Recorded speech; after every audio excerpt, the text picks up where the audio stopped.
স্পষ্ট করে শোনেন, পীর সাহেব চরমোনার যৌক্তিক দাবি মেনে নেন, অন্যথায় মানার জন্য বাধ্য করা হবে ইনশাআল্লাহ। বাংলাদেশের মানুষ জাগ্রত হয়েছে, তারা আজকে ঘুমন্ত নেই, তারা আজকে চিন্তা করতেছে।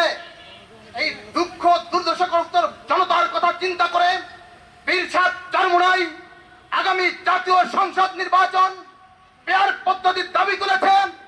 যদি এই দাবি না মানা হয়, আগামী বাংলাদেশ এই মৌলবাদ যারা গালি দেয়, বিভিন্ন প্রকার গালি ব্যবহার করে, তাদের বিরুদ্ধে একটা সংগ্রাম করা হবে, আন্দোলন করা হবে।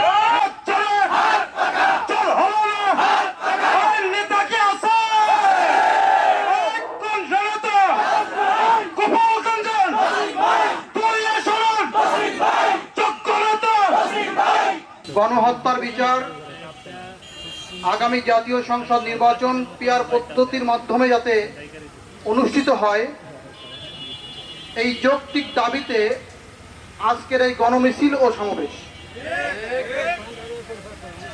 আপনারা লক্ষ্য করেছেন, আজকে গোটা বাংলাদেশ জাগ্রত হয়েছে। আজকে গোটা বাংলাদেশের মেজরিটি পার্সেন্ট মানুষ চায় আগামী জাতীয় সংসদ নির্বাচন পিয়ার পদ্ধতির মাধ্যমে যাতে হয়।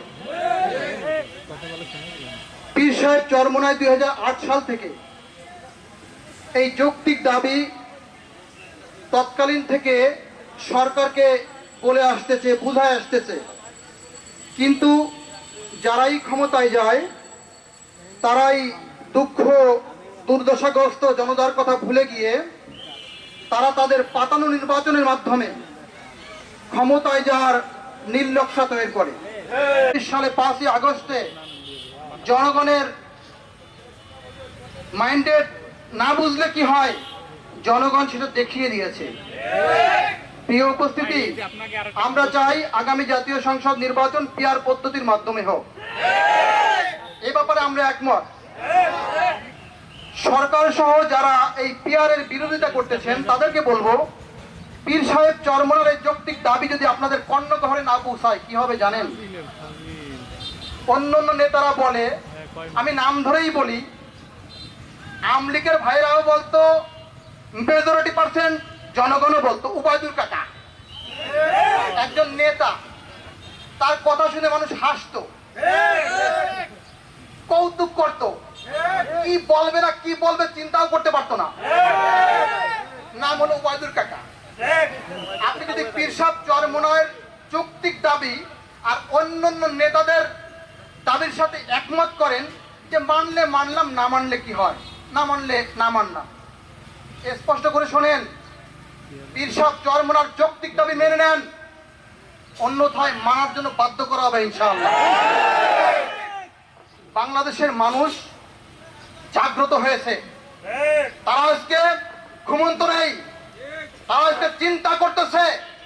এই দুঃখ দুর্দশাগ্রস্ত জনতার কথা চিন্তা করে পীর সাহেব চরমোনাই আগামী জাতীয় সংসদ নির্বাচন পেয়ার পদ্ধতির দাবি তুলেছেন।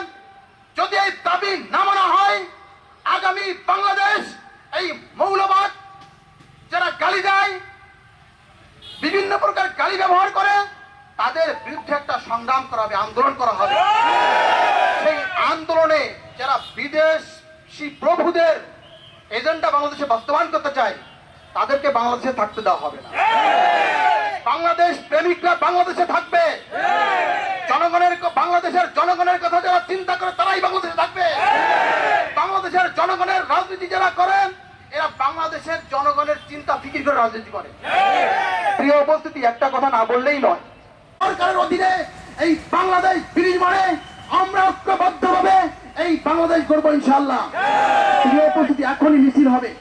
একটা কথা না বললেই নয়, একটা কথা না বললেই নয়, প্রশাসন সহ যারা দায়িত্বশীল আছেন, নিয়োজিত আছেন, আপনাদেরকে অনুরোধ করি, কোন ব্যক্তির এজেন্ডা বাস্তবায়ন করার চেষ্টা করবেন না, ব্যক্তিকে বেশি প্রাধান্য দেওয়ার চেষ্টা করবেন না। গোপালগঞ্জের জনগণের কথা চিন্তা করেন। আপনারা গোপালগঞ্জে বসবাস করেন, এতে বিগত দিনে ইরশাদ সরকার দেখেছে। অতএব সন্ত্রাসী যারাই করবে, চাঁদাবাজি যারাই করবে, দুর্নীতিবাজ যারাই করবে এবং করার জন্য বিভিন্ন প্রকার অস্ত্র শস্ত্র মহড়া দেখানোর জন্য বালিশের নিচে এখানে বাথরুমের ভিতরে দেশীয় অস্ত্র অগ্নি অস্ত্র এটা আমরা দেখতেছি লক্ষ্য করতেছি। আপনারা কোনো পদক্ষেপ নিচ্ছেন না। আপনারা ভাবছেন নাকি আমরা বসে আছি, ঘরে বসে আছি? No, এটা ভুল ভাবতেছেন। ওদের কারণে আওতা আনেন, নির্বাচনের অবাঞ্ছিত ঘোষণা করেন।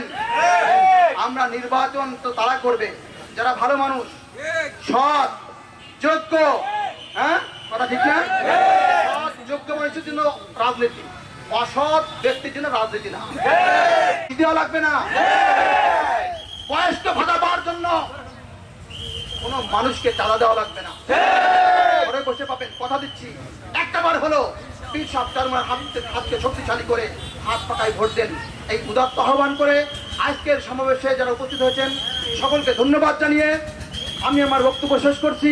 আল্লাহ পাক রব্বুল আলামিন আমাদের সবাইকে ইসলাম, দেশ, মানবতার পক্ষে তৌফিক দান করুক।